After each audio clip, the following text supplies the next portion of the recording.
Le futur est une nuit noire dans laquelle nous ne pouvons pas nous permettre d'avancer aveuglément. Heureusement, aujourd'hui je reçois Gaëtan de la chaîne YouTube et association The Flares qui a pour mission d'éclairer notre chemin vers l'avenir.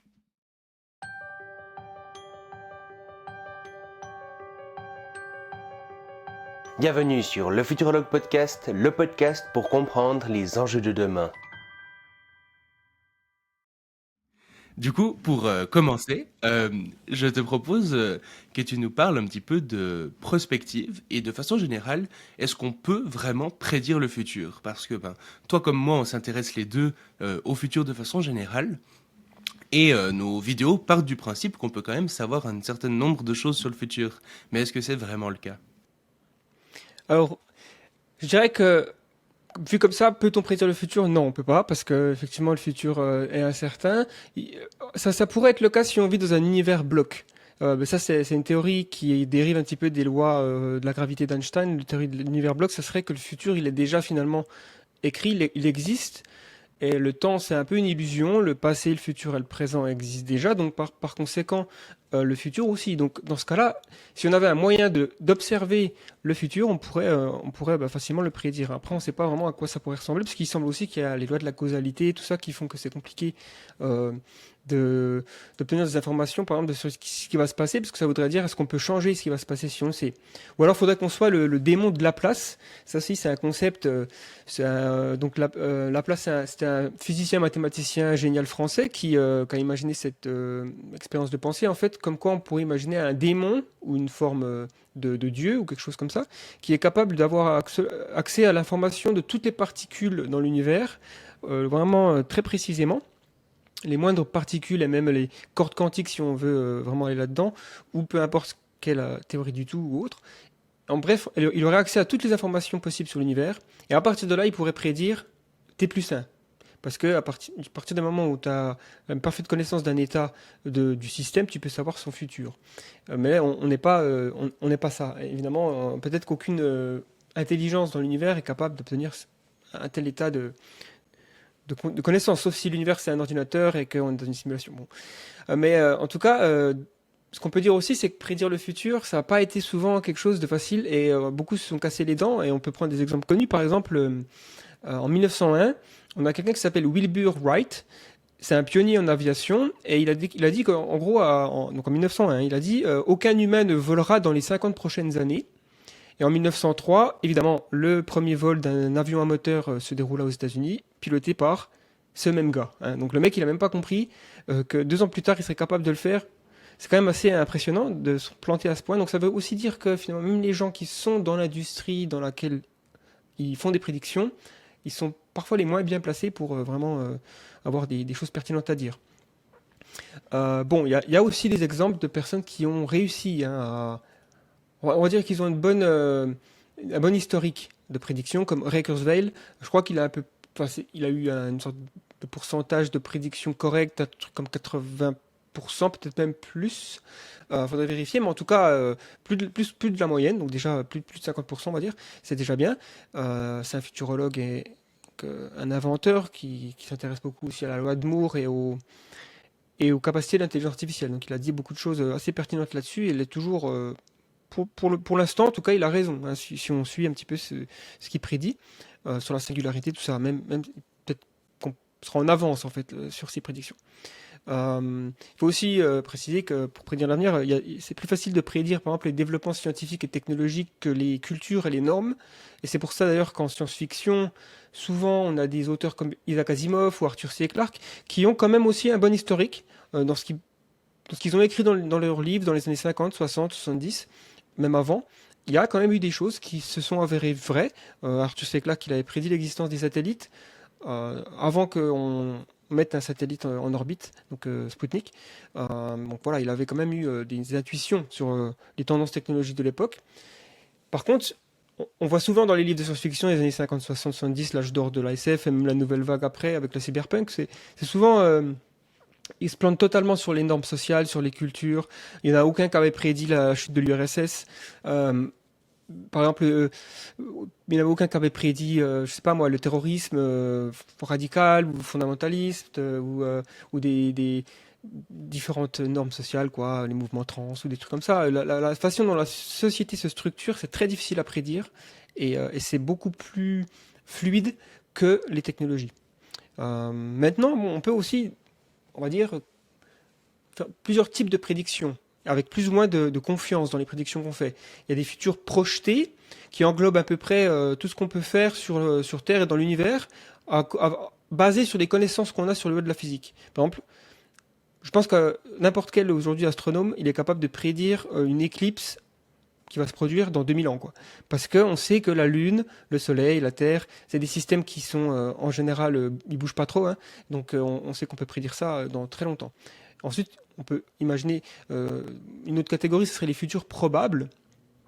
Donc ça, c'est toujours des prédictions où nos connaissances sont utiles, mais les variables jouent un rôle beaucoup plus gros qui altère les scénarios. Donc par exemple, même si on connaît les lois de la physique, ou on a une bonne estimation de ce qu'elles sont, pour prédire la fin de l'univers, on a encore des incertitudes, parce qu'on va peut-être pouvoir faire des découvertes dans l'avenir qui vont nous permettre d'affiner ça. Donc aujourd'hui, fin de l'univers, on pense au Big Crunch, au Big Freeze, il y a d'autres, le Big Bounce. Donc on n'est pas trop sûr comment l'univers va finir, même si il semblerait quand même que la mort thermique soit le scénario le plus probable, mais ça pourrait changer si on fait des découvertes différentes. Donc ça, c'est les futurs probables. Les futurs possibles, là, c'est un peu plus, encore une fois, relax, hein. On ne peut pas juste se dire, voici ce qu'on connaît sur la science, sur la loi de la physique, mais plutôt on anticipe de futures découvertes.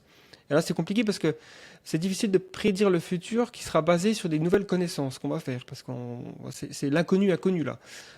Donc, par exemple, la fusion nucléaire, on est capable d'anticiper que ça pourrait se faire, mais on n'est pas sûr parce qu'il pourrait y avoir finalement des raisons pour lesquelles on ne choisit pas cette avenue. Parce que peut-être qu'on va trouver que c'est plus facile d'avoir des panneaux solaires beaucoup plus forts, avec un rendement beaucoup plus élevé. Donc voilà, après il faut faire des distinctions entre prédiction et prophétie. Au final, aucune explication valable ne peut prédire le résultat d'un phénomène dont son résultat sera affecté par des connaissances nouvelles. Donc c'est un peu ce que je viens de dire tout à l'heure. Et là, je prends par exemple un cas, en 1894, il y a un physicien, c'est un cas assez célèbre, hein, dans tout ça, il s'appelait Albert Michelson. Il a fait une prophétie en fait. Il s'est pas rendu compte, il pensait que c'était une prédiction, mais il a fait une prophétie. Il disait, donc l'avenir de la physique, les lois fondamentales les plus importantes de la science physique ont toutes été découvertes. Et celles-ci sont maintenant si solidement établies que la possibilité de les remplacer par de nouvelles découvertes est extrêmement éloignée. Donc le mec, il n'a pas vu venir du tout la relativité générale et la physique quantique qui sont arrivés moins de 50 ans après cette déclaration. Pourtant, Michelson, il était physicien lui-même. Donc voilà, il a fait une prophétie, il n'a pas fait une prédiction. Donc il faut faire attention à ça et c'est un peu pareil avec Malthus. Il avait fait des prophéties à l'époque basées sur un système de connaissances qu'il avait établi, même si son postulat de départ est correct, le fait que un groupe de population évolue plus rapidement que la croissance des ressources qu'il utilise, ce groupe de population, il n'a pas anticipé que ce groupe de population peut créer des nouvelles connaissances qui augmentent. Voilà. Donc il y a une sorte de boucle qui se crée, et ce qui fait qu'il n'y a pas eu de famine comme il l'a annoncé. Mais il y en a d'autres, hein, qui sont plantées comme ça. Donc je dirais pour prédire le futur, il faut essayer plutôt de partir sur des probabilités, notamment en utilisant les lois de Bayesian. Donc c'est-à-dire qu'il faut mettre à jour, il faut partir d'une probabilité, ça s'appelle une crédence, en anglais c'est credence, alors, je sais pas trop en français si c'est la même chose, mais c'est juste se dire, ok, basé sur ce que je sais, mon intuition, ça va être que la probabilité de fusion nucléaire d'ici 2050, c'est 15%. Et chaque année, en fonction des nouvelles découvertes, je peux mettre à jour ces probabilités, ce qui fait que je suis moins dans l'erreur et je suis pas sur une grosse prédiction comme ça. Il faut aussi, c'est un peu aussi une sorte de déduction logique. Voilà. Et il y a aussi un truc qui est important à préciser, c'est que quand on veut rendre un scénario crédible, des fois on ajoute plein de détails.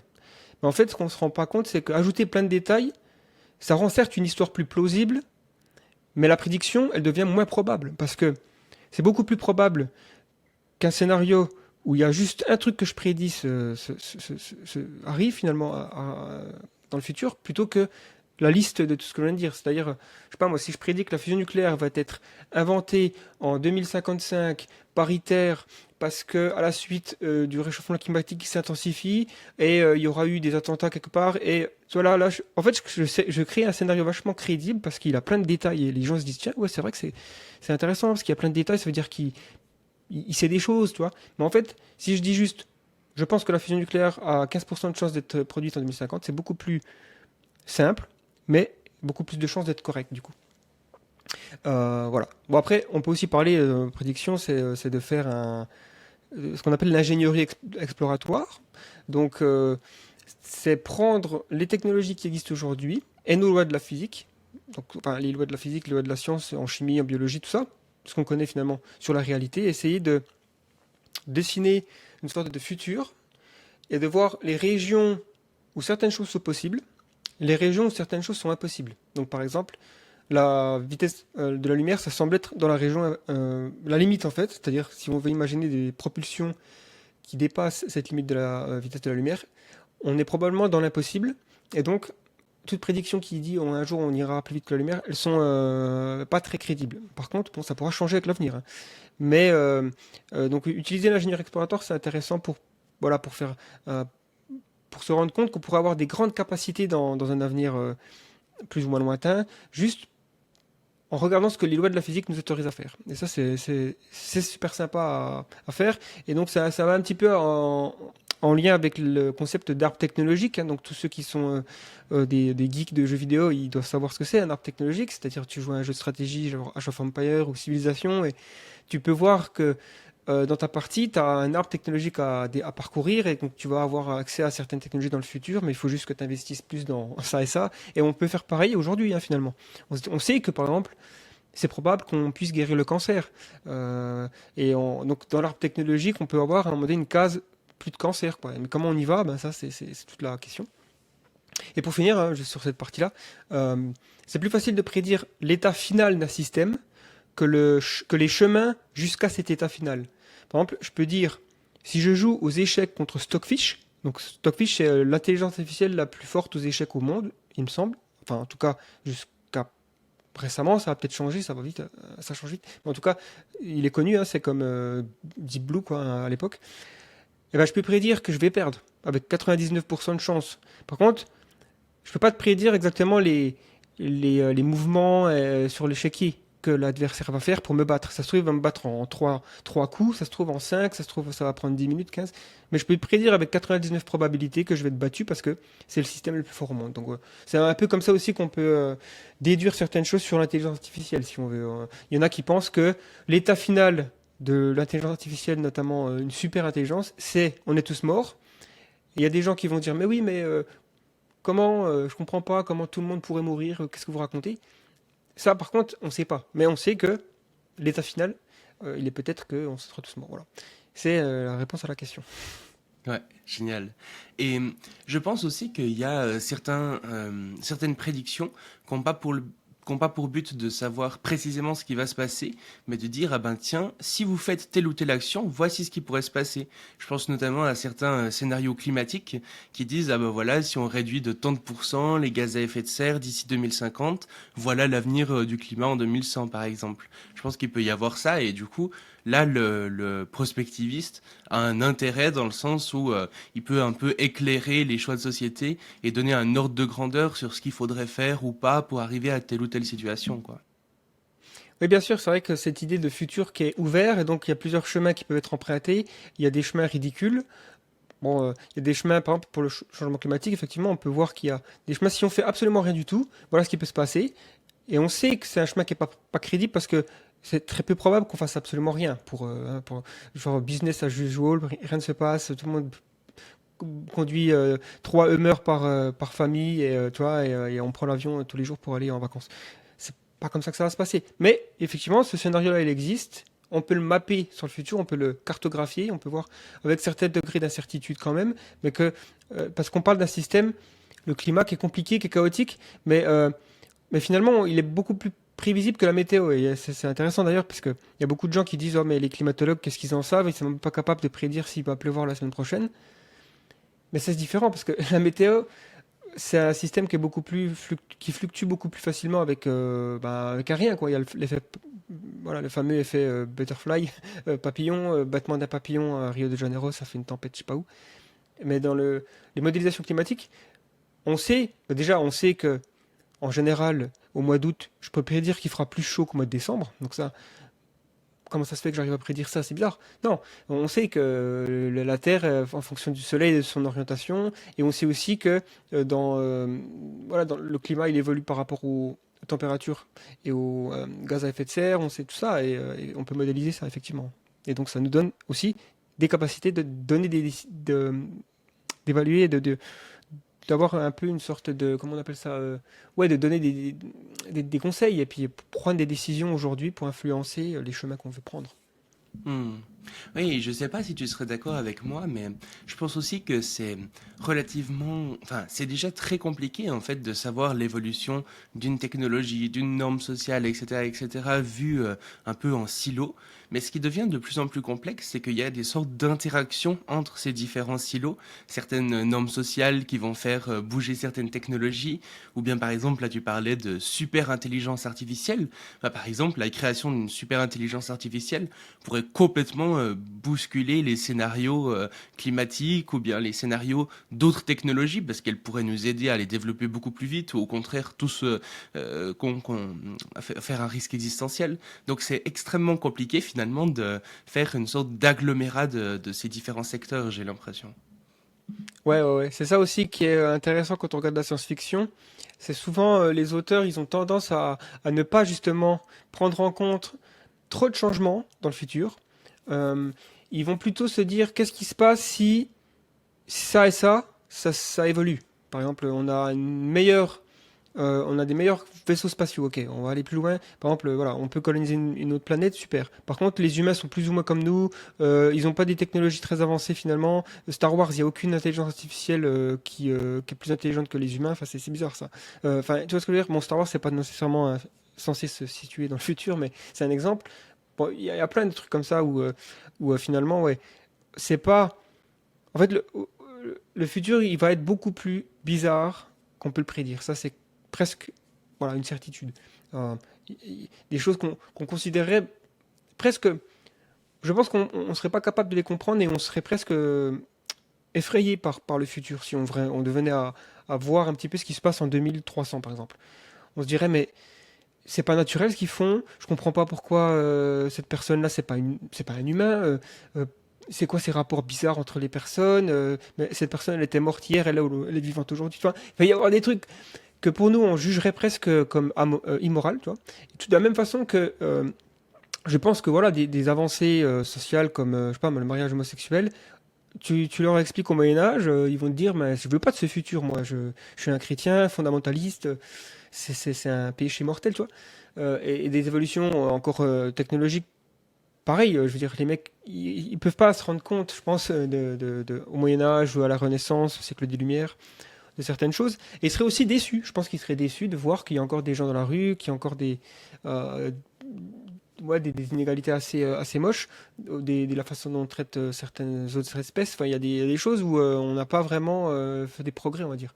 Donc à ce niveau-là, le futur sera. Il y a peut-être des aspects du futur très lointain qu'on pourra reconnaître, c'est vrai. Mais je pense que la plupart seront complètement aliens en fait. Tout à fait.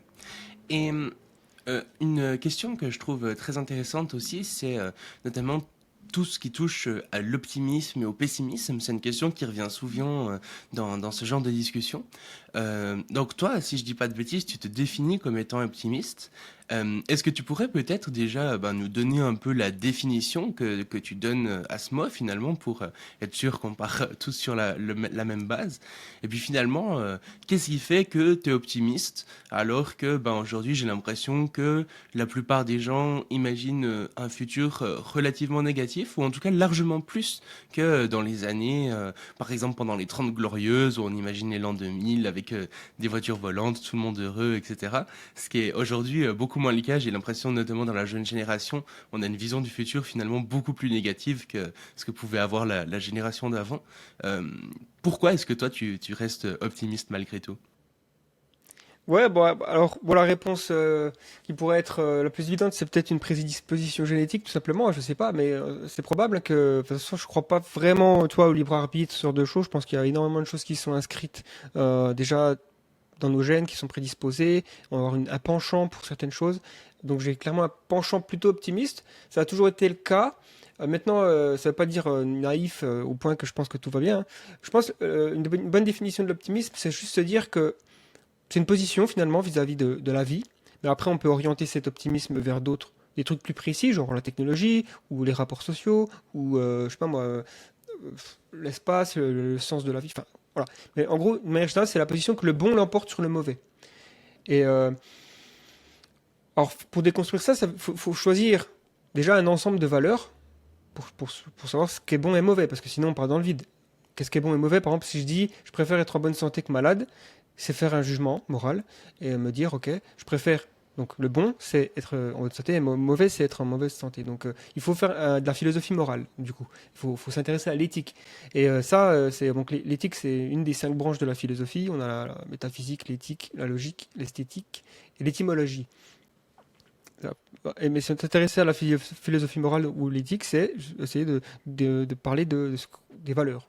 Et après, il y a la métaéthique, là c'est encore autre chose parce que c'est se demander d'où viennent ces valeurs. Est-ce qu'elles sont inscrites dans les lois de la physique ou est-ce que c'est subjectif? Mais c'est une autre histoire.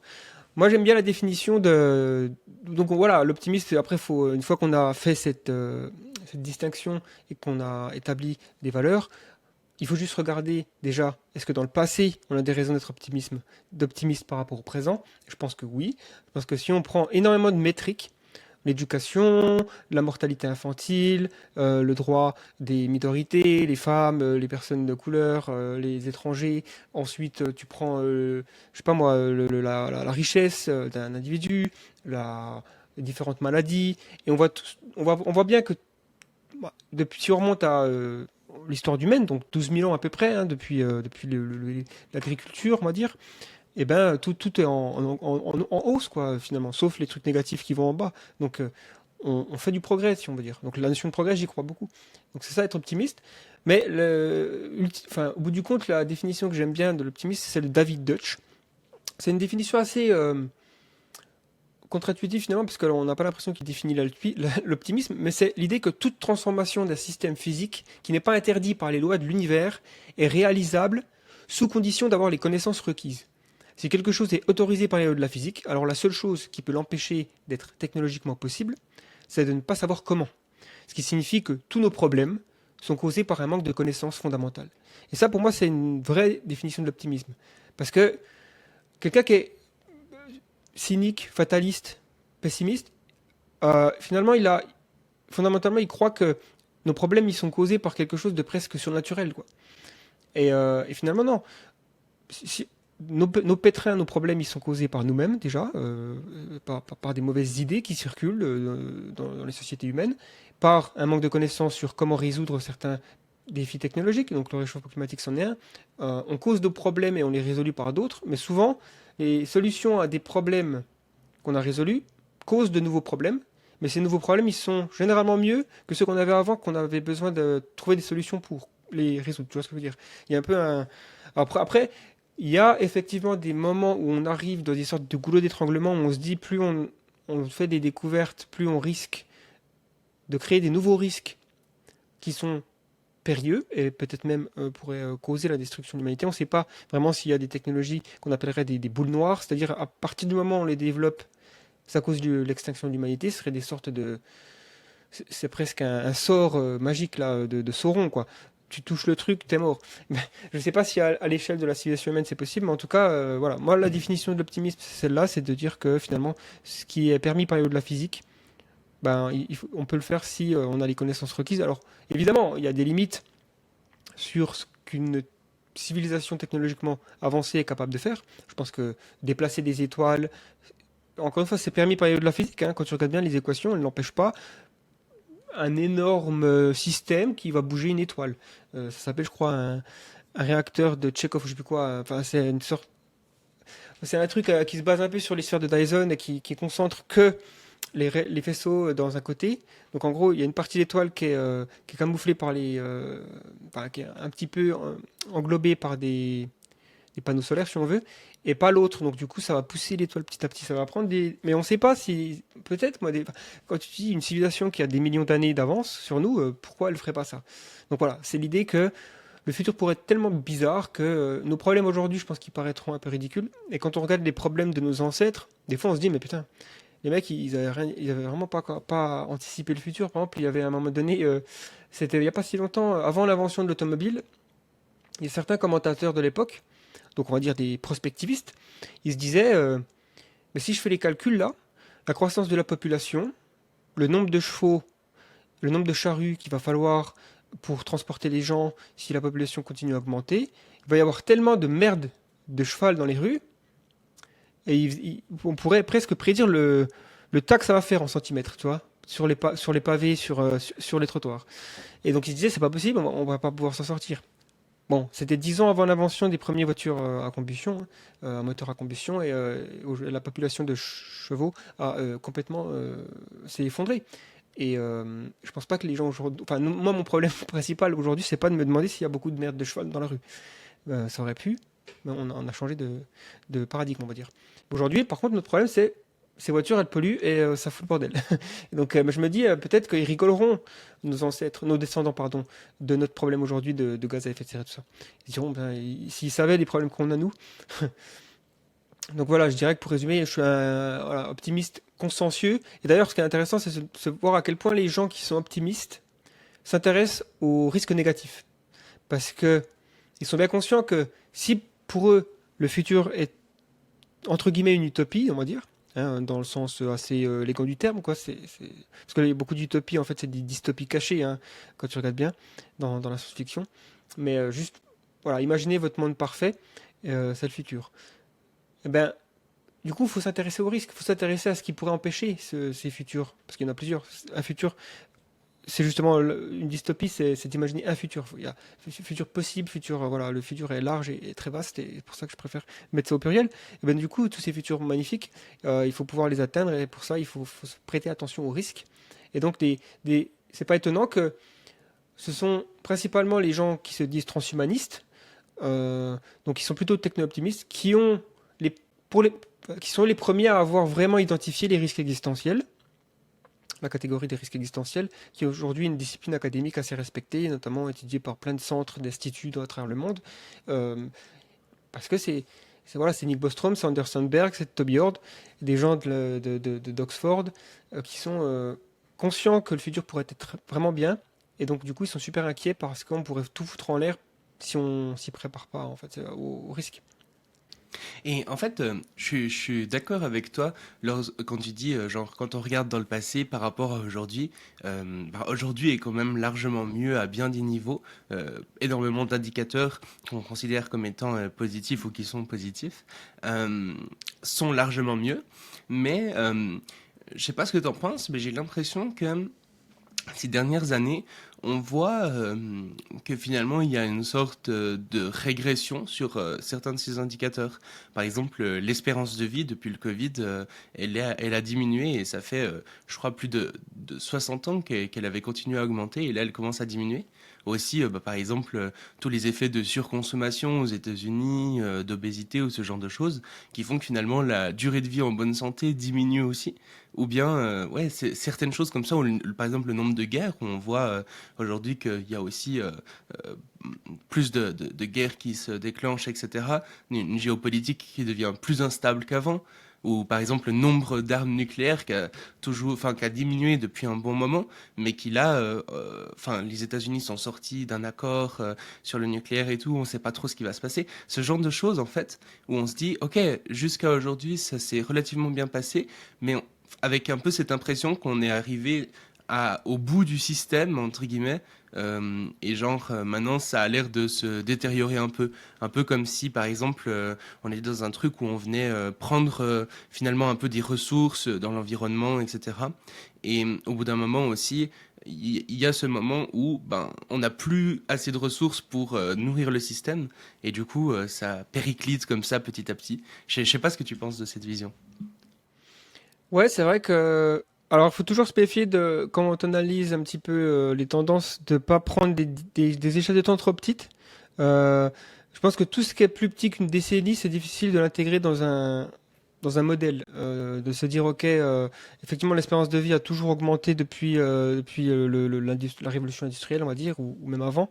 Donc, mais aujourd'hui, ça fait 2 ans qu'elle rebaisse. Je pense qu'on pourra en rediscuter en 2030, 2035, parce que effectivement, oui, il y a des choses comme ça. Le nombre de guerres, pareil, c'est peut-être, il faut faire attention aussi à la possibilité d'être biaisé sur le fait que la plupart enfin, même, finalement, toutes les news qu'on consomme sont négatives, ont un biais négatif déjà.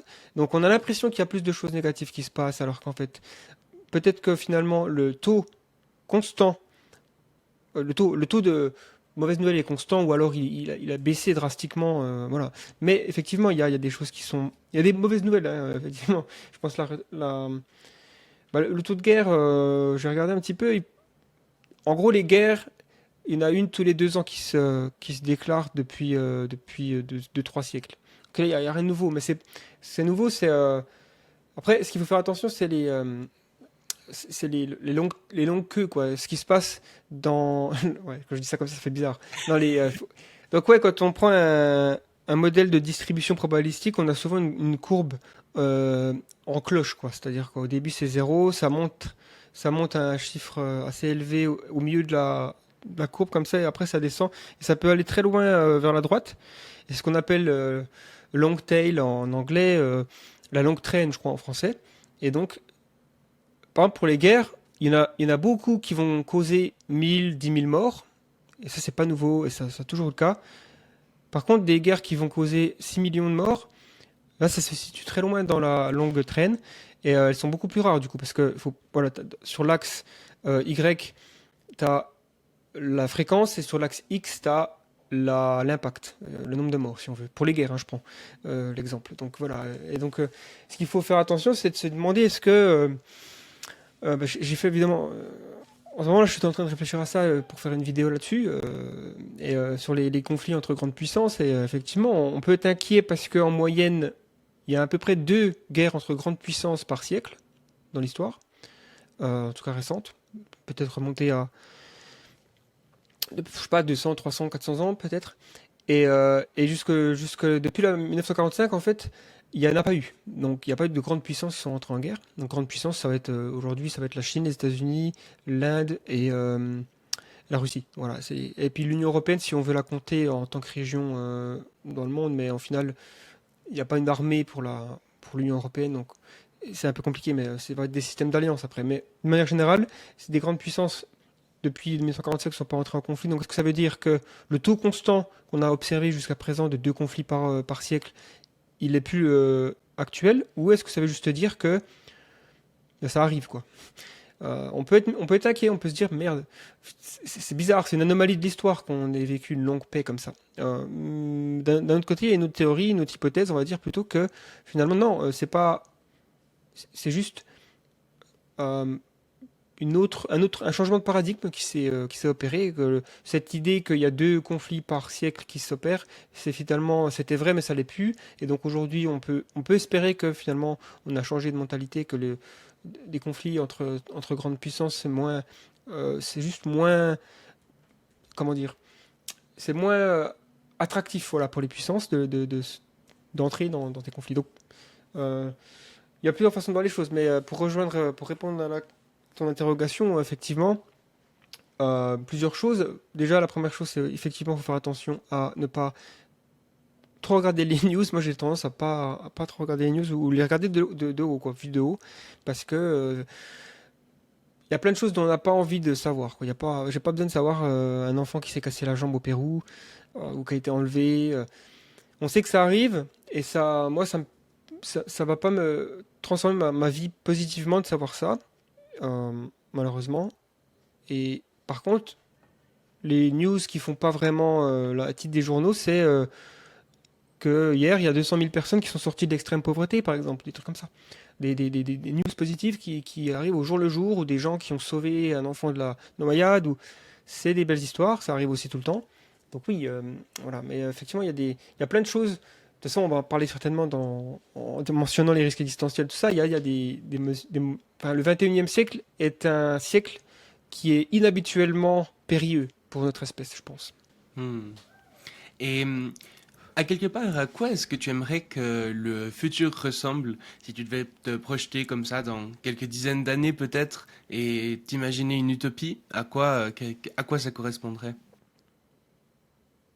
Ouais, là, c'est très difficile parce que les utopies, comme je disais un petit peu tout à l'heure aussi, on a tendance, quand on dessine des utopies, à les transformer très vite en utopies. Non, l'inverse.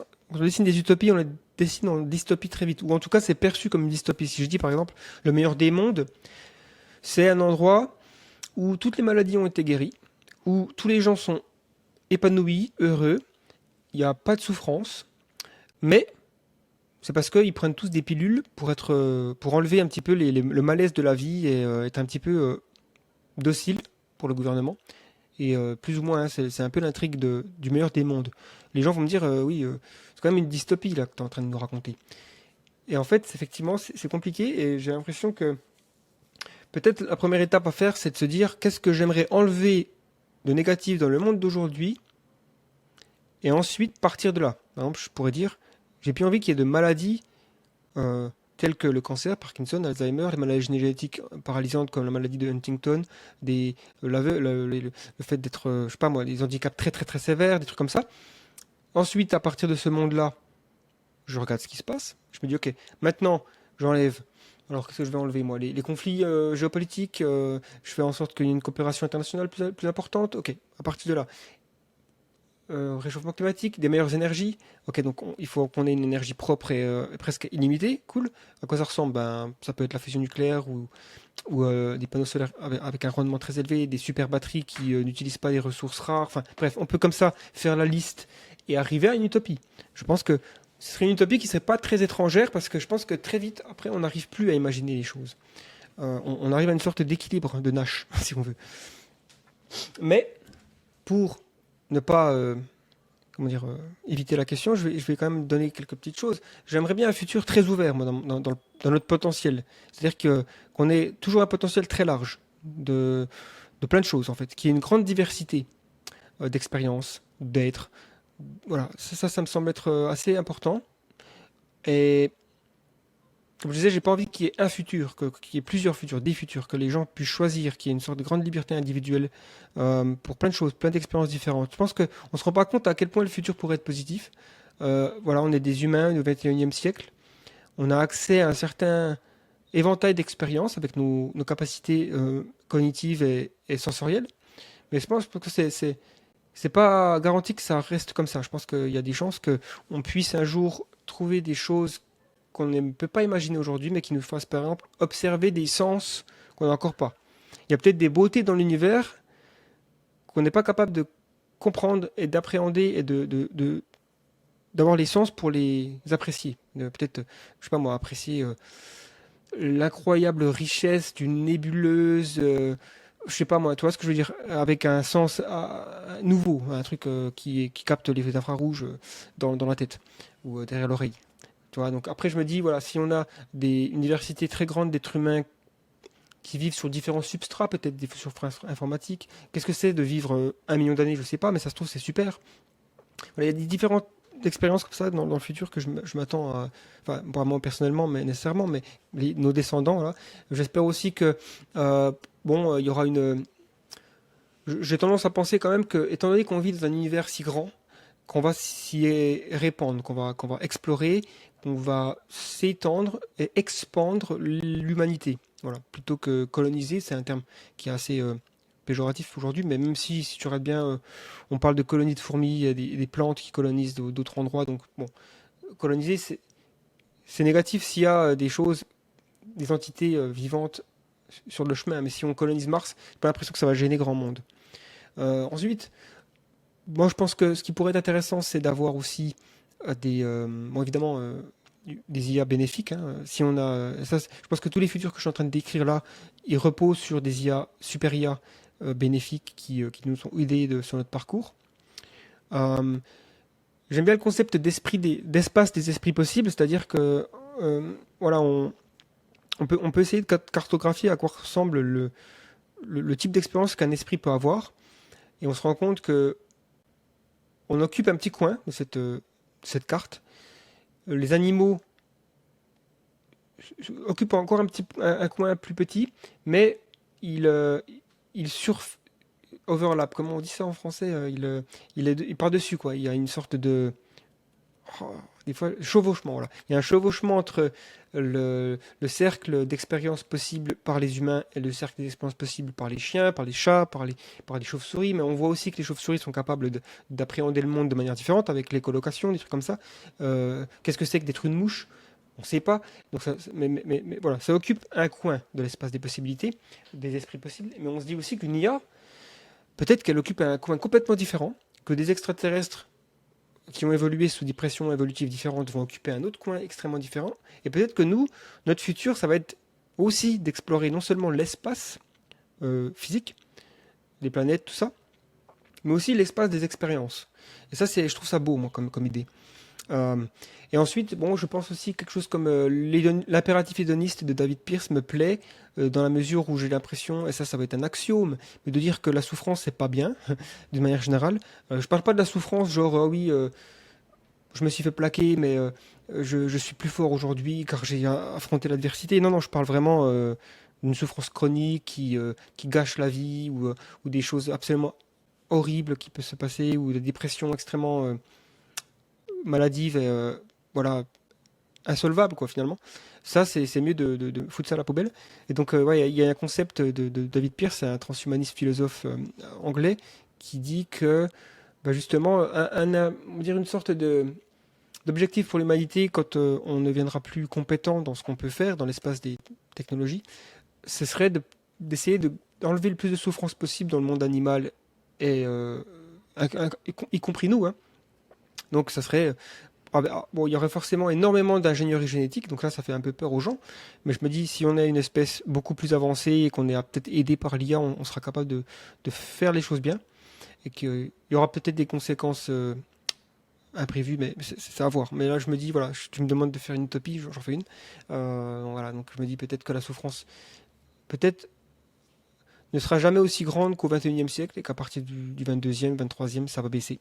Mais c'est peut-être trop optimiste parce que j'ai quand même l'impression qu'on a causé énormément de problèmes dans le monde animal et j'ai peur aussi que on va aller coloniser et se répandre dans la galaxie avant qu'on résout le problème de la souffrance et donc on va forcément exporter de la souffrance avec nous, on va emmener des animaux et des écosystèmes et, euh, et on va multiplier en fait la souffrance tout simplement. Et ça pourrait être assez tragique ça. Donc voilà.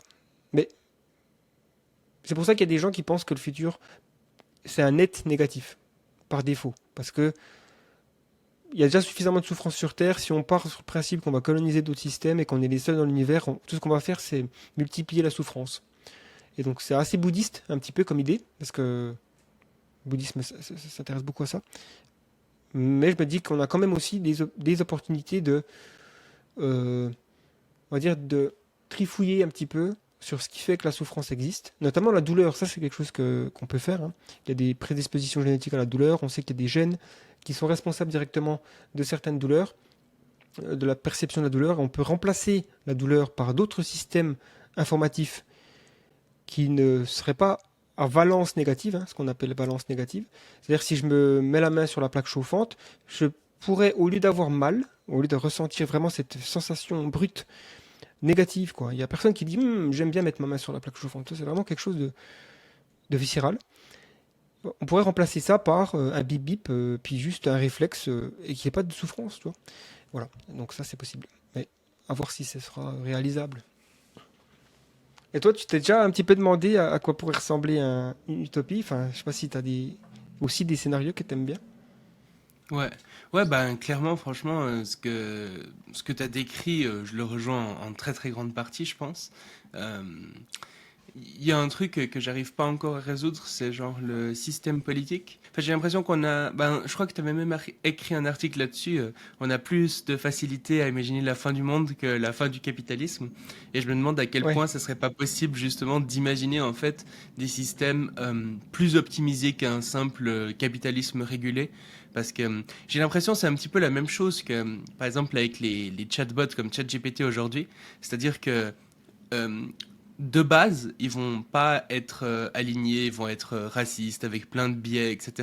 Et on va essayer de l'améliorer un petit peu par après pour diminuer ça. Mais de base, ça reste quand même un système qui est pas optimal. Et j'ai l'impression que le capitalisme, c'est un peu la même chose. De base, c'est un système qui est pas optimal parce que juste maximiser le profit, ça amène à beaucoup de conséquences négatives. Et on essaye de le réguler un peu pour limiter ça. Mais je me demande à quel point ça serait pas possible de créer une sorte de système optimal directement.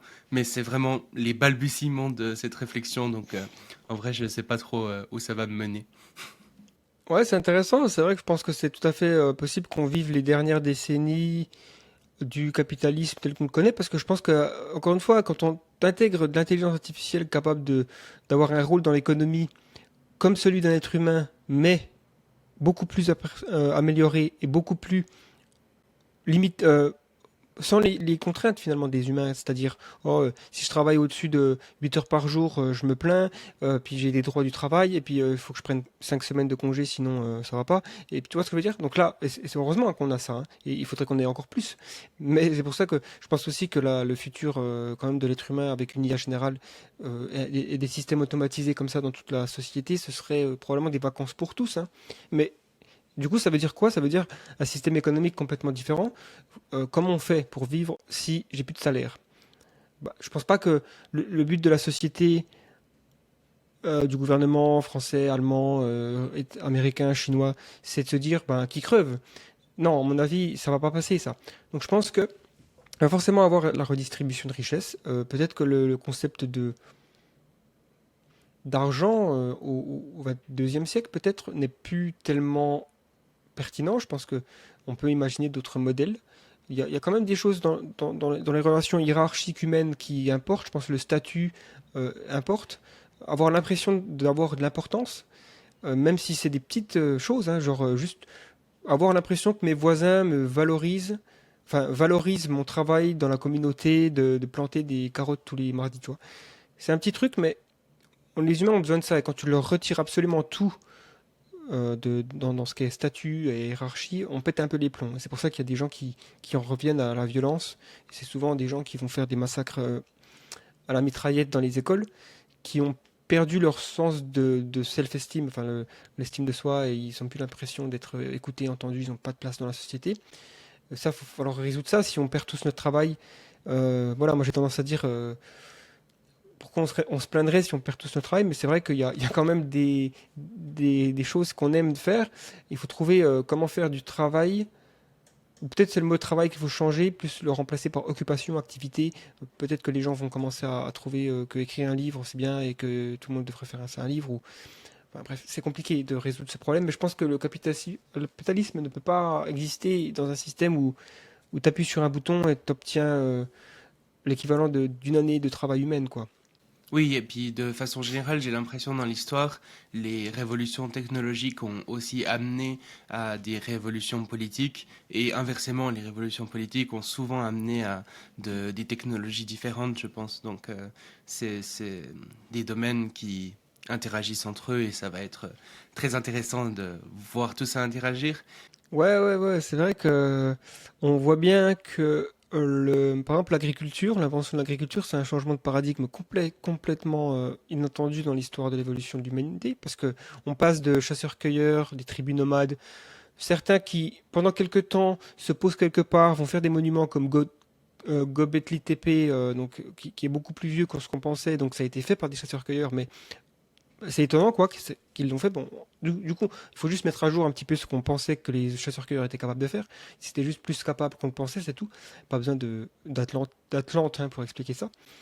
Mais ce qui est intéressant, c'est d'avoir ensuite assisté à l'évolution, donc le passage avec l'agriculture, pour constater qu'on change complètement de paradigme. On se met à faire des villes, et donc on a des nouvelles hiérarchies sociales qui se créent, avec des rois, avec des gens qui travaillent dans les champs toute la journée. Donc forcément, là, il y a une sorte de négativité qui commence à arriver, je pense, parce que les mecs qui étaient tranquilles dans la forêt, qui mangeaient, qui chassaient, bon, c'était pas non plus la rose, parce qu'ils mouraient à peu près, c'était, je crois, 80, enfin, un pourcentage énorme de morts causés par la violence, hein. Soit ça soit une violence accidentelle, genre tu tombes de la falaise, soit c'était, tu te fais taper dessus par un méchant de la tribu adverse. Donc c'était quand même pas, soit l'idée du sauvage romantisé, positif, qui vit à l'eau douce, c'est un peu biaisé ça. C'est un peu Rousseau, hein, la philosophie, qui disait que c'était mieux avant le contrat social. Mais oui, effectivement, on peut quand même constater que l'évolution des villes et l'agriculture, ça a changé un petit peu là aussi les dynamiques des relations. Ça a changé l'économie aussi. On a dû inventer la monnaie pour, du coup, pour savoir un petit peu qui doit quoi à qui. Et donc c'était utile, hein, quand même l'invention de l'argent, il faut quand même le dire. Ensuite, on a le féodalisme. Donc quand on sort de l'Empire romain, qu'on a les tribus germaniques un petit peu partout en Europe, là on a effectivement un autre système qui se met en place, notamment le rôle de la religion qui joue un rôle dans la structure sociale, la pyramide, donc le roi, le clergé, les paysans, les nobles, tout ça. Et donc là c'est intéressant parce on se voit qu'il y avait des gens qui toute leur vie n'ont pas travaillé. Les aristocrates, les nobles, et ils s'en plaignaient pas. Donc on peut quand même se dire qu'il y a un modèle qui existe quelque part dans le passé, une toute petite tranche de la population qui n'a jamais eu à travailler comme nous on travaille pour avoir de l'argent. On peut se dire quand même que si la société elle est bien structurée dans le futur, peut-être que c'est pas si mal. Parce qu'il n'y avait pas des taux de suicide élevés chez les aristocrates parce qu'ils n'avaient pas de sens de leur vie, quoi. Donc voilà. Maintenant, après, on a la révolution industrielle qui casse un petit peu le féodalisme. Donc là, il y avait aussi le mercantilisme un peu avant, la Renaissance, qui là, c'était plus le rôle des marchands et des commerçants qui commencent à avoir un énorme impact économique. Donc, et là, les gouvernements de l'époque, les rois notamment, hein, les royaumes, commencent un petit peu se gratter la tête, quoi. Parce qu'ils se disent, bah, finalement, les marchands, ils commencent à avoir des énormes richesses. Et il y avait carrément des sociétés privées qui possédaient des villes, des États entiers, comme les East Indian Company, c'est ça, hein, le truc qui appartenait à l'Empire hollandais, enfin, qui était lié, mais c'était une entreprise privée avec sa propre armée et tout, et qui exploitait les gens de l'époque, enfin, en Indonésie, en Malaisie, tout ça. Et ensuite, on a la révolution industrielle, là, qui change aussi pas mal de choses et qui introduit le capitalisme, finalement. Donc là, on a des machines qui deviennent le capital et les travailleurs qui travaillent dans les usines. Et donc, on a la première lutte des classes, le marxisme et tout ça. Donc, des nouvelles réflexions aussi politiques, philosophie. Et c'est souvent les marxistes, par exemple, c'est marrant parce que c'est souvent des gens qui arrivent à une époque et qui vont redessiner toute l'histoire de l'humanité sous la lumière qu'ils ont inventée. Donc ils se disent, depuis l'aube de l'humanité, c'est la lutte des classes. C'est un peu exagéré, je trouve. Il faut toujours se méfier comme ça des grandes idéologies qui sont censées encapsuler toute l'humanité. D'ailleurs, voilà, ça a été perverti après par l'Union soviétique qui a donné un des pires régimes de l'histoire de l'humanité avec des millions de morts. Et là, on est encore un petit peu dans les conséquences de la révolution industrielle, si on veut. Et on se dit merde.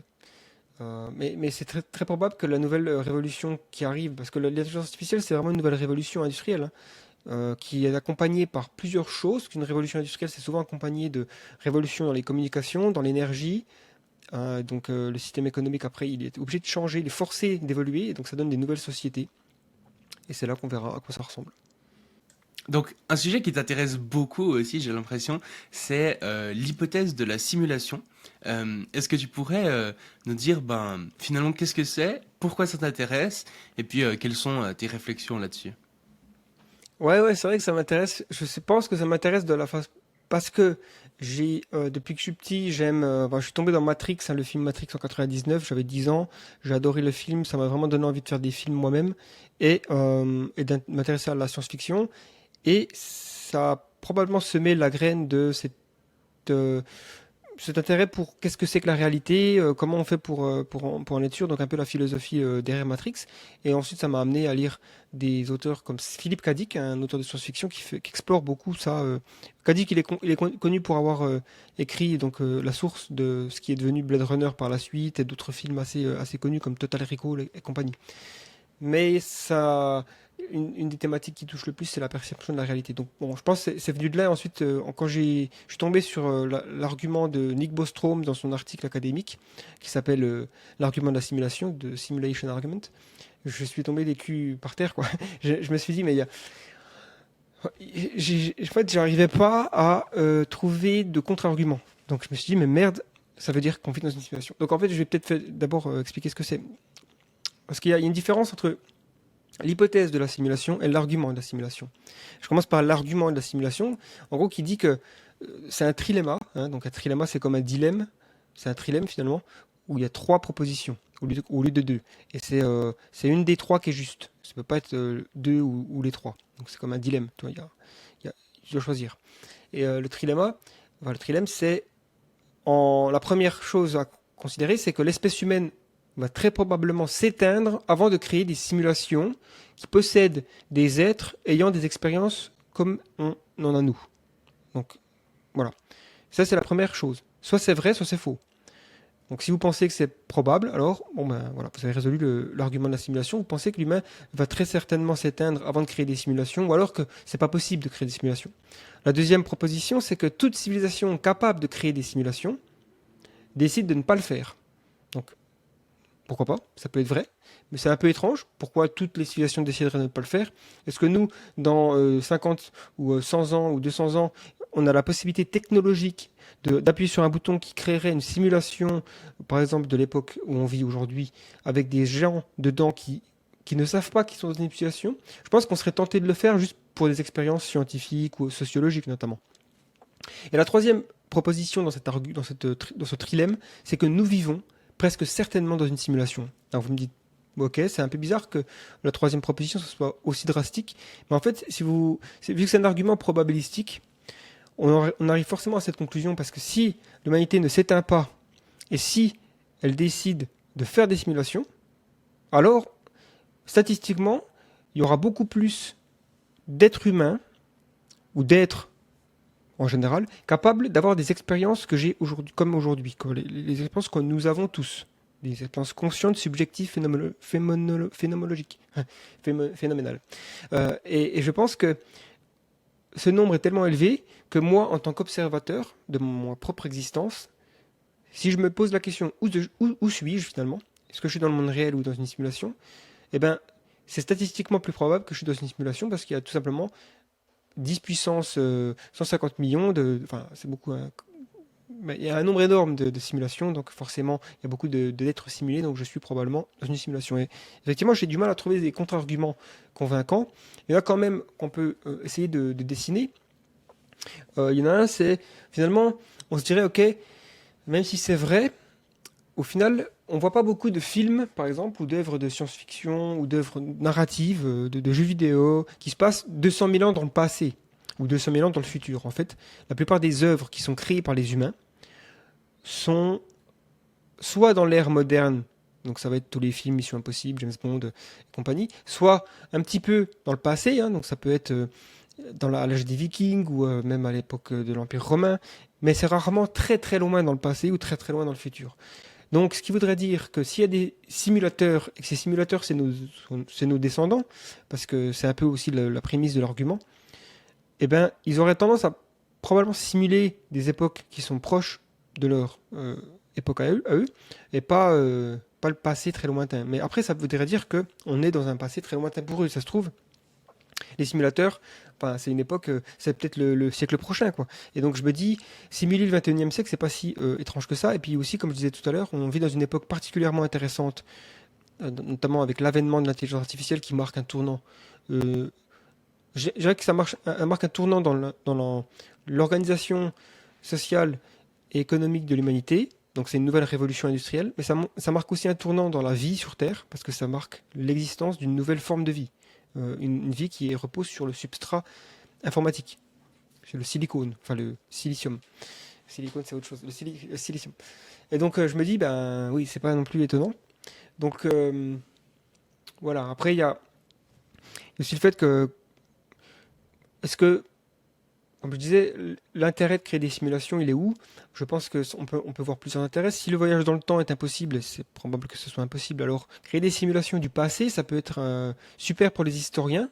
Je veux dire, je pense que beaucoup d'historiens aujourd'hui seraient ravis de pouvoir explorer à quoi ça ressemblerait l'Empire romain ou la Chine ancienne ou l'Égypte antique, enfin, toi, des périodes comme ça classiques, euh, dans une simulation presque indiscernable de la réalité, avec des gens qui ne savent pas qu'ils sont dans une simulation, donc ils ne sont pas affectés, si on veut, par toutes sortes de choses qui pourraient mettre en...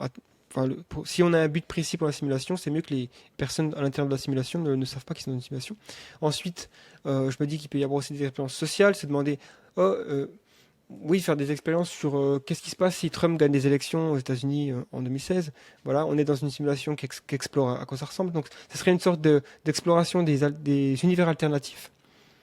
Voilà, donc après, le problème c'est que la simulation, donc ça c'est l'argument de la simulation, l'hypothèse de la simulation c'est qu'on est dans une simulation, hein. Donc c'est beaucoup plus précis que ça. Ça affirme qu'on est dans une simulation probablement de nature computationnelle. Et le problème, c'est que c'est pas scientifique parce que c'est pas falsifiable. C'est de la métaphysique, si on veut. C'est expliquer la nature de la réalité. Ça changerait pas fondamentalement grand-chose sur notre condition. On se dirait juste, bon, ben, la réalité est un peu plus bizarre qu'on pensait, mais ma vie, elle est quand même là et je suis toujours obligé de la vivre telle que j'ai envie de la vivre. Je ferais mieux de maximiser le plaisir, et de minimiser la souffrance et de faire en sorte que les gens que je rencontre, ben, je leur apporte des choses de valeur et que je cause pas de la peine.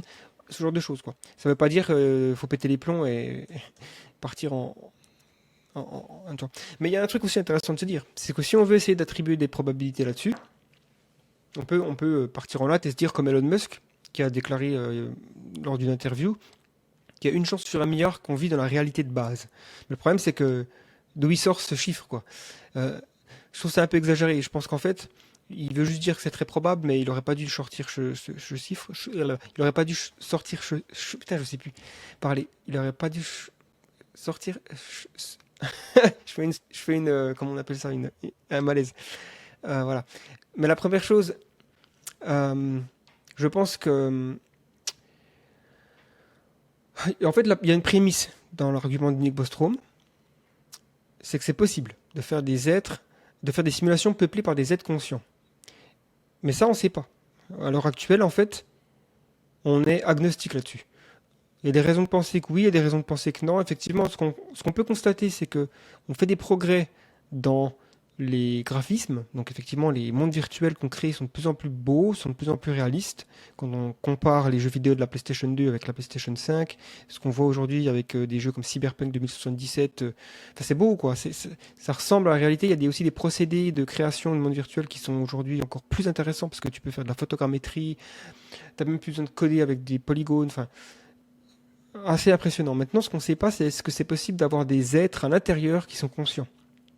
Parce que pour l'instant, tous les NPC, les PNJ, quoi, non, ils sont pas conscients, ils sont même assez limités dans leur interaction, quoi. Et donc, tant que ça, on ne sait pas si c'est possible, on peut pas donner une probabilité très élevée finalement. Tout ce qu'on peut faire, c'est de se dire que on applique le principe d'indifférence qui stipule qu'en l'absence de preuves pertinentes, on devrait répartir nos degrés de croyance de manière égale entre tous les résultats possibles. Par exemple, si on se dit soit on vit dans une simulation, soit on vit pas dans une simulation, eh ben, vu qu'on a le principe d'indifférence, il faut mettre 50-50 sur chaque. Et donc ça veut dire que si moi je suis convaincu qu'on vit dans une simulation, je peux pas aller au-dessus de 50% de probabilité. Voilà.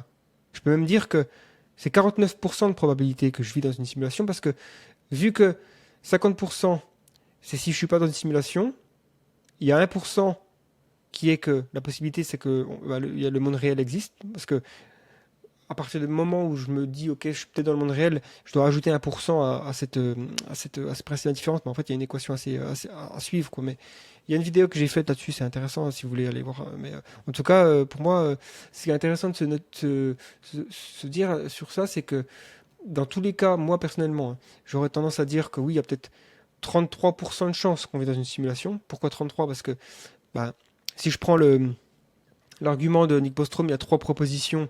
Donc je peux mettre 33 pour 3, enfin je peux répartir les probabilités en 3, donc ça fait 33% sur chaque. Euh, bon, peut-être qu'il y a 42% de chances qu'on vit dans une simulation, donc 42% c'est pour faire un petit hommage à Douglas Adams, mais au final j'en sais rien, mais je peux pas aller au-dessus de 50%. J'ai tendance quand même à dire que c'est assez élevé, hein, le pourcentage, plus probablement que la plupart des gens. Euh, voilà. Mais ce qui est intéressant quand on applique ce raisonnement, c'est de se dire que le jour où on appuie sur un bouton et qu'on a une simulation et qu'il y a des êtres conscients à l'intérieur, alors il faudra complètement mettre à jour nos probabilités et en fait on se rendra compte que on est probablement nous-mêmes dans une simulation parce que si c'est possible, eh ben, ça veut dire que ça a peut-être déjà été le cas déjà. Enfin, on reprend après tout l'argumentaire sur le fait que il pourrait y avoir beaucoup plus de simulations et beaucoup plus d'êtres dans ces simulations que de personnes réelles, entre guillemets, et donc nous sommes dans une simulation. Donc ce serait intéressant de suivre aussi ça dans les 50 prochaines années, par exemple. Est-ce qu'il y aura des simulations avec des êtres conscients? Ça ferait, ça changerait tout finalement. Et je sais pas si tu serais d'accord avec ça, mais je me dis que justement, si on crée des simulations avec des êtres conscients dedans, enfin, ça augmente drastiquement les probabilités qu'on soit dans une simulation, comme tu le dis. Mais par contre, si par exemple, d'une manière ou d'une autre, on arrive à démontrer que c'est pas possible, qu'on n'arrive pas à créer des simulations avec des êtres conscients, ou que c'est impossible, genre physiquement de le faire, ça prouve pas pour autant qu'on n'est pas dans une simulation, parce qu'on pourrait très bien se dire, par exemple, que l'univers des personnes qui nous simulent n'a tout simplement pas les mêmes lois que le nôtre finalement, et que dans leur univers, c'est possible de le faire. Ouais, ouais, c'est vrai que c'est clair. Il y a cette possibilité. Il y a aussi la possibilité que finalement, même si les simulateurs, ils autorisent des simulations dans les simulations, c'est que en gros, ils autorisent toutes les simulations qu'ils créent à évoluer d'elles-mêmes. Ça se trouve, la simulation, en fait, elle a démarré il y a 12 000 ans, hein. Ça se trouve, ils voulaient étudier l'évolution de l'humanité. Je trouve ça intéressant comme concept. Et qu'on vit en fait dans simulation, dans civilisation, quoi. C'est un jeu de vidéo. Assez cruel quand même, parce qu'il y a énormément de souffrance. Je pense que c'est un réglage qu'ils auraient pu enlever. Mais en fait, j'ai l'impression que on pourrait se dire que toutes les simulations qui sont créées arrivent à un point où elles créent elles-mêmes des simulations, et ces simulations, elles créent des simulations, donc on arrive à une sorte de d'arborescence de simulations toujours vers le bas. Donc on imagine la réalité de base au-dessus, et les simulations qui créent des simulations, que ça descend, ça descend. Mais à un moment donné, tu arrives au bout, parce que tu peux plus créer de simulation, parce que tu as... En fait, la simulation de base, c'est elle qui fournit l'énergie finalement, pour toutes ces simulations. En tout cas, en ressources de traitement de l'information informatique. Donc, peut-être qu'à un moment donné, tu arrives à un univers, une simulation, qui ne peut pas faire de simulation. Donc, les gens à l'intérieur se diront, bah, on peut pas faire de simulation, donc ça veut dire qu'on n'est pas dans une simulation. Mais en fait, ça veut juste dire qu'ils sont tout au bout de la chaîne et qu'ils n'ont pas les ressources. Mais ça voudrait dire aussi que leur monde devrait être beaucoup plus pixelisé, tu vois, parce que s'ils arrivent au bout de cette espèce de dégradation d'information, enfin, c'est bizarre de se dire ça. Mais ouais, effectivement, il y a toujours la possibilité que c'est impossible dans notre univers, mais pas dans l'univers des simulateurs. Parce que justement, ils se diraient peut-être qu'ils ont envie d'éviter qu'on leur bouffe toutes leurs ressources. Moi, ce que je trouve hyper intéressant avec ça, c'est que ça met l'accent, finalement, je le trouve, un peu genre sur le sens de la vie à quelque part.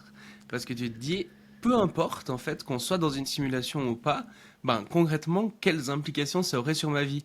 Et t'as plein de gens qui vont dire, ah ouais, non, mais si on est dans une simulation, alors je peux faire n'importe quoi, c'est comme si j'étais dans GTA 5, je peux Mhm. faire des accidents de voiture à volonté, de toute façon, rien n'a de conséquences. Mais en réalité, les Mhm. conséquences sont exactement les mêmes que si on était sur une boule qui tourne dans un univers quasi infini, sans aucun sens, quoi, finalement. Parce que les expériences des autres que tu impactes, les expériences positives, négatives, etc., finalement, elles existent de la même manière. Que ces expériences soient produites par des bouts de code de simulateurs ou bien par des neurotransmetteurs qui me font avoir telle ou telle émotion, finalement, ça reste les mêmes. Ça n'a pas beaucoup d'impact sur nos vies, j'ai l'impression. Ouais, bien sûr, ouais, c'est clair. De toute façon, je pense que ouais, ça remet juste en cause la nature profonde de la réalité. Au lieu d'avoir des atomes et voilà, des cordes quantiques ou je sais pas quoi, des particules, en fait, c'est des bits d'information. Mais il y a déjà des gens qui pensent que l'univers est computationnel par défaut, hein. Je crois que c'est Max Tegmark qui pense qu'il est mathématique, donc c'est un peu différent. Il y a aussi Stephen Wolfram, je crois, qui pense que l'univers est computationnel. Et c'est des théories intéressantes à suivre. Effectivement, il y a aussi, je crois que c'était un autre physicien scientifique qui disait que il a dit un truc comme it from bit, c'est-à-dire bon, en anglais it from bit, ça veut dire tout est d'information, tout est des bits d'information. Et ça voudrait dire que d'une certaine façon, ça pourrait tenter de pencher la balance du fait qu'on vit dans un univers simulé, mais ça ne veut pas nécessairement dire que c'est simulé par je sais pas, des êtres qui ont conscience de simuler un univers. Peut-être que l'univers, il se simule lui-même. Il y a aussi cette idée que finalement, si on veut créer l'univers en simulation, on pourrait pas parce qu'il faudrait un ordinateur de la taille de l'univers. Et c'est vrai, parce que tu arrives à des contraintes. C'est un petit peu comme la carte de la France que tu devrais dessiner pour qu'elle soit la plus fidèle possible, fait la taille de la France. Sinon, ce sera toujours une résolution inférieure, par définition. Et donc l'univers. Mais d'un autre côté, on n'a pas besoin de simuler tout l'univers pour avoir juste une société sur la planète Terre. Et c'est intéressant parce que on observe des phénomènes quantiques, comme le principe de superposition, des choses comme ça, qui fait que le problème de la mesure en physique quantique, qui semble indiquer que il y a des choses bizarres qui se passent quand même dans cette histoire, que quand on veut regarder comment est fait la matière, il y a des choses qui nous échappent. Les atomes se comportent en ondes, comme dans un jeu vidéo où l'univers est simulé à mesure que tu progresses dans le monde. Tu sais, dans GTA, quand tu conduis, enfin, quand tu charges ta carte, toute la ville de GTA, elle est pas simulée. Elle est simulée. En fait, ce qui est simulé, c'est que ce qui est dans le champ de vision de l'utilisateur.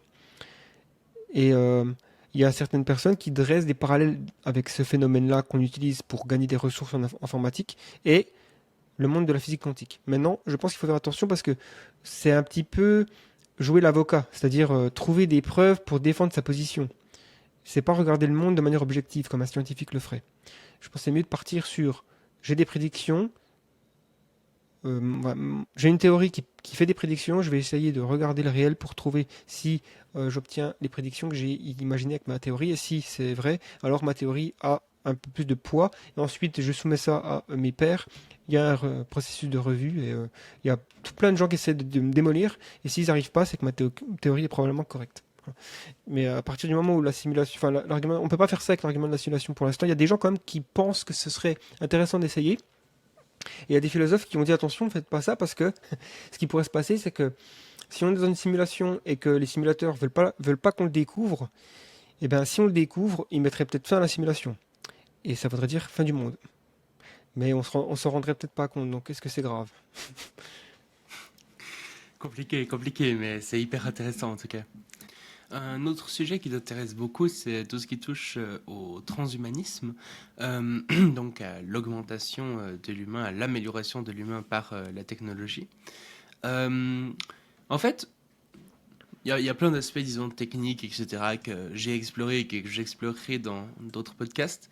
Mais ici, ce qui m'intéresse beaucoup, c'est de savoir, qu'en fait, pourquoi est-ce que tu es transhumaniste? Qu'est-ce qui te motive à être transhumaniste finalement? Ouais, ouais, ouais. Moi, je m'intéresse au transhumanisme. Je sais pas si je pourrais dire je suis transhumaniste. Peut-être, hein, mais c'est juste une étiquette comme un peu l'altruisme efficace, toi. C'est plus des choses. Je m'oriente autour. J'aime les idées et donc peut-être que je les défends. Mais euh, le transhumanisme m'intéresse parce que c'est vraiment une manière de penser l'avenir qui me semble la plus pertinente à notre époque, qui se pose les questions les plus pertinentes d'un point de vue éthique et tout ça. L'idée du transhumanisme, c'est que finalement l'espèce humaine, sous sa forme actuelle, ne représente pas la fin de notre développement, mais plutôt un stade relativement précoce. Donc on ne devrait pas être vraiment attaché à l'humanité, à la condition humaine telle qu'elle est aujourd'hui, mais plus se dire, euh, on a un petit peu un papillon, quoi, et vers quoi on va. Il y a énormément de potentialités avec la technologie. C'est alors c'est à la fois un mouvement intellectuel et culturel, hein, qui, euh, qui se dit que finalement, améliorer fondamentalement la condition humaine, ce serait bénéfique. Si on le fait bien, et que, ben, évidemment, si on le fait bien, et si c'est démocratiquement valable, quoi. Il ne faut pas que ce soit évidemment une source d'inégalité, et qu'il y a beaucoup de choses qu'on peut résoudre, comme le vieillissement, améliorer aussi les capacités intellectuelles qui pourraient nous permettre aussi de, de mieux interagir avec les IA, hein. Ça se trouve, les IA vont être fusionnés avec l'espèce humaine, c'est aussi une idée un peu transhumaniste. Et les capacités physiques aussi, être moins faible finalement comme espèce face enfin, aux aléas de la nature. Voilà. Et aussi, le transhumanisme, ce que j'aime bien, c'est que ça étudie les ramifications et ouais, les questionnements éthiques du développement des technologies, quoi.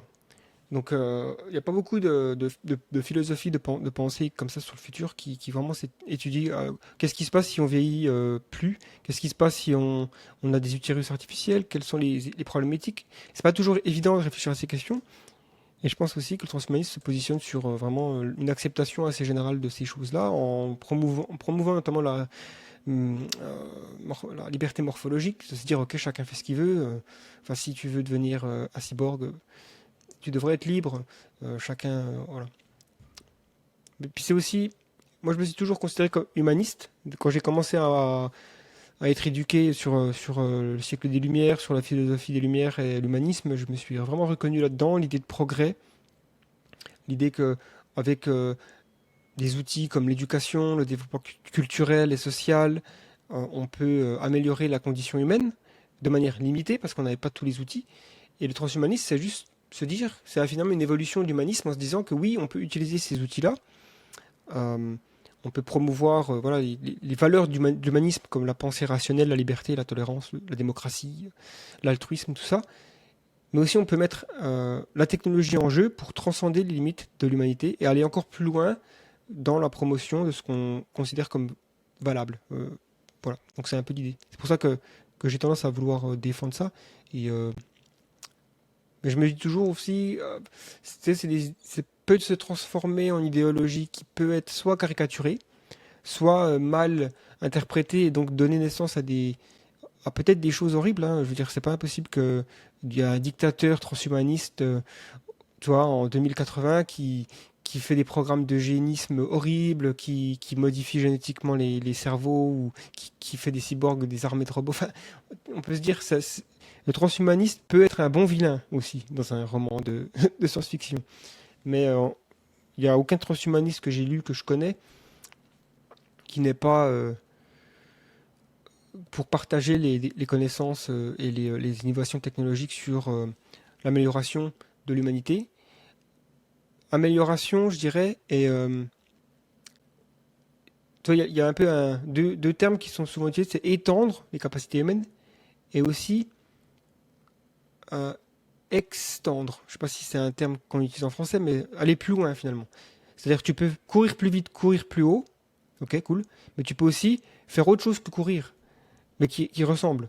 Donc ça veut dire étendre les capacités humaines. Qu'est-ce que c'est que, je sais pas moi, on pourrait ressentir des sens. C'est un peu comme je disais tout à l'heure dans les capacités des esprits possibles d'expérimenter l'univers. Être transhumaniste, c'est se dire, ok, qu'est-ce que c'est que de pouvoir ressentir l'écolocalisation? Qu'est-ce que c'est que de voir l'ultraviolet? Peut-être que c'est beau, peut-être que ça donnerait naissance à de nouvelles formes d'art. Bien sûr, il y a l'amélioration de la condition humaine dans des domaines très terre à terre, comme par exemple guérir toutes les maladies. Bon, ça évidemment, je pense qu'il y a souvent un peu un paradigme, enfin une sorte de conflit, ou pas conflit, mais je veux dire, on parle souvent de réparer, tu vois, on répare quelqu'un qui est malade, ou qui a mal, je sais pas moi, qui peut pas marcher, par exemple, on va se dire, ok, effectivement, développer des technologies pour faire en sorte que les paraplégiques puissent remarcher, ça me semble être un bon développement technologique. Par contre, dès qu'on va dans l'augmentation, les gens sont là, ah non, non, je suis pas trop sûr, quoi. Et je pense que c'est une mauvaise façon de voir les choses. Je pense qu'il faut aller au-delà de la forme humaine telle qu'elle est aujourd'hui, surtout si on a des ambitions de se répandre dans l'univers et d'explorer tout ça. Il va falloir changer à quoi on ressemble et à quoi on peut résister, quoi. Hmm. Et dans le transhumanisme, il y a plusieurs courants, disons, un peu l'extropianisme, le technoprogressisme, le transhumanisme anarchiste, etc. Il y a plein de trucs différents. Est-ce qu'il y en a un dans lequel tu te reconnais plus que les autres? Et si oui, pourquoi? Ouais, le technonazisme, ça me semble être. Non, je rigole. Faut pas que Je tu le savais depuis le faut pas début. que tu clips ça parce que ça va mal finir. Non, je pense que le technoprogressisme, ouais, c'est ce qui me parle le plus. C'est-à-dire que c'est encore une fois, ça dérive le plus de l'humanisme, hein. C'est pour ça que l'humanisme, finalement, c'était promotion de la démocratie. Et donc le technoprogressisme, c'est cette idée de vouloir démocratiser les technologies, pouvoir faire en sorte que si on développe des médecines anti-âge, par exemple, qui permettent vraiment radicalement d'augmenter la longévité de la vie en bonne santé, hein, je précise que c'est en bonne santé, on vit jusqu'à 110 ans dans une jeunesse comme si on avait 60. Est-ce que ce serait pas bon quand même? Il faut se poser la question.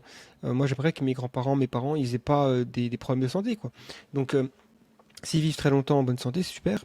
Mais il faut pas que ça soit que entre les mains de soit que ce soit très cher et donc bah, qu'il y a beaucoup de gens qui soient pas qui n'aient pas la capacité de se procurer ces médecines, ou alors encore pire que ce soit vraiment les milliardaires et les là mais là c'est de la science-fiction, hein. Enfin j'ai l'impression que c'est de la caricature parce qu'aujourd'hui bon les milliardaires ils vivent pas plus longtemps, hein. Bill Gates, Steve Jobs il avait beau être riche, cancer c'était trop tard quoi.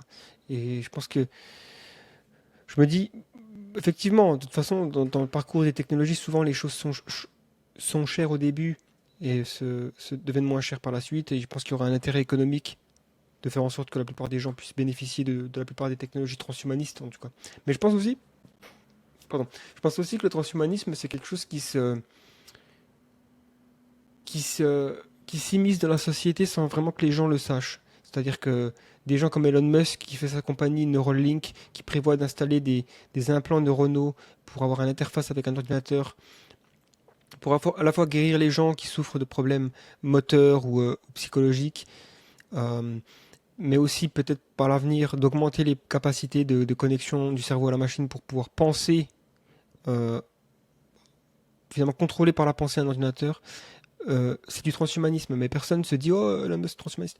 Il y a la plupart des gens de la Silicon Valley sont transhumanistes. Ils n'ont pas l'étiquette nécessairement, mais je pense qu'il y a beaucoup de gens, même dans l'altruisme efficace, qui sont associés un petit peu à ça aussi.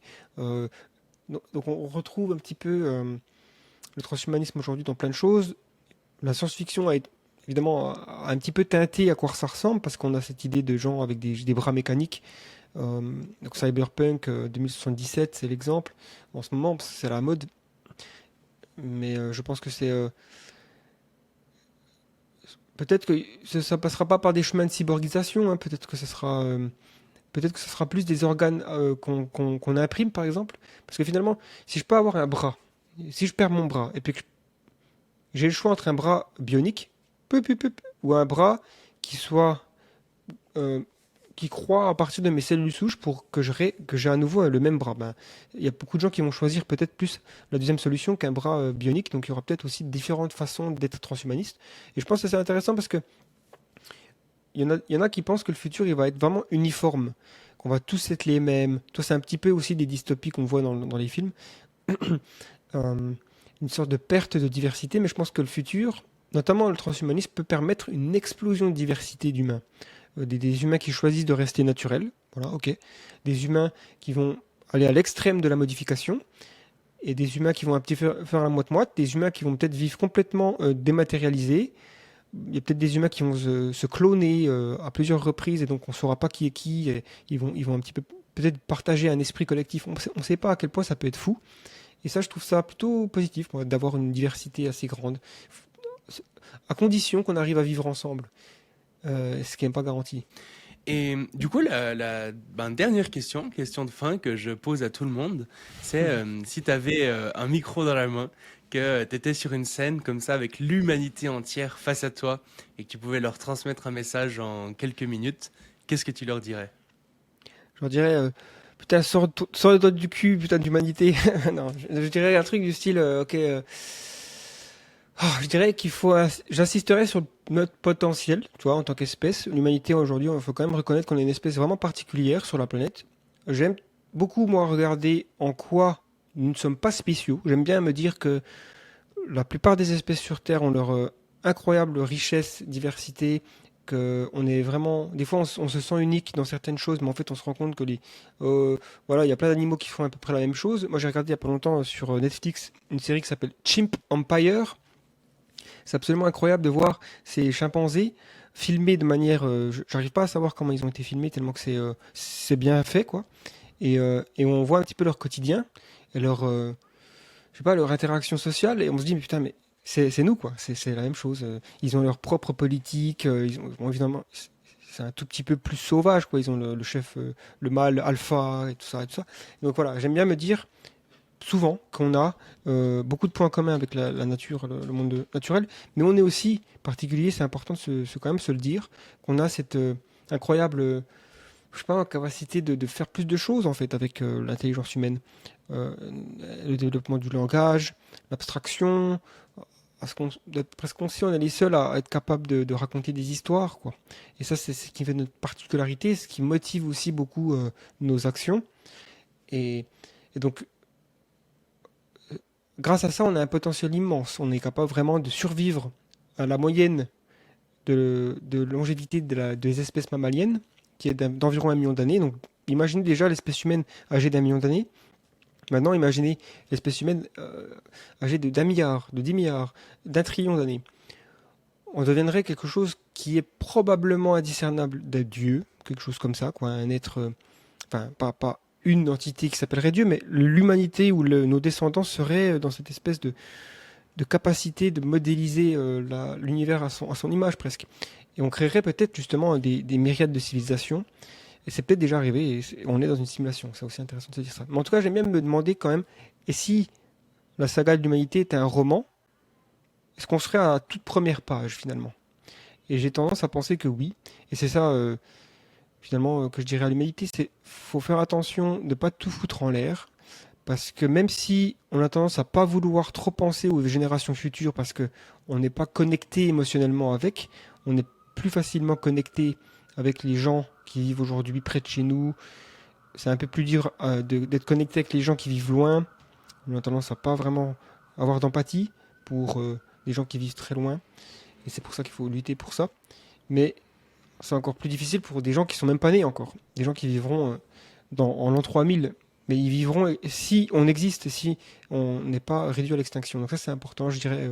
Voilà, face à ce potentiel, je dirais que l'humanité, euh, à quel point le futur est précieux et l'immense perte qui pourrait en résulter si on venait à devenir soit on s'éteint, soit on réduit radicalement la taille et la qualité de l'avenir. Parce que ça aussi, ça me fait peur, c'est que on pourrait créer finalement un futur horrible.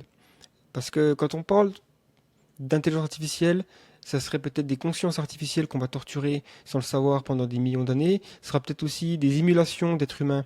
Donc on va peut-être transférer l'esprit des humains dans des mondes virtuels. Dans les mondes virtuels, les contraintes, évidemment, ne sont pas les mêmes. Donc on va peut-être pouvoir créer des tortures monstrueuses pour le plaisir de sadique. On ne sait pas. Donc ça, c'est pas garanti que le futur soit beau et long et magnifique.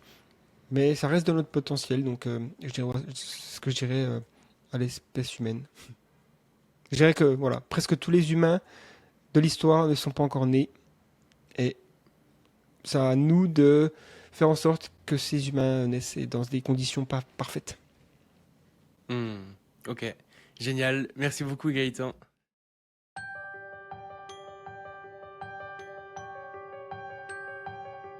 Merci d'avoir écouté le Futurologue Podcast, le podcast pour comprendre les enjeux de demain.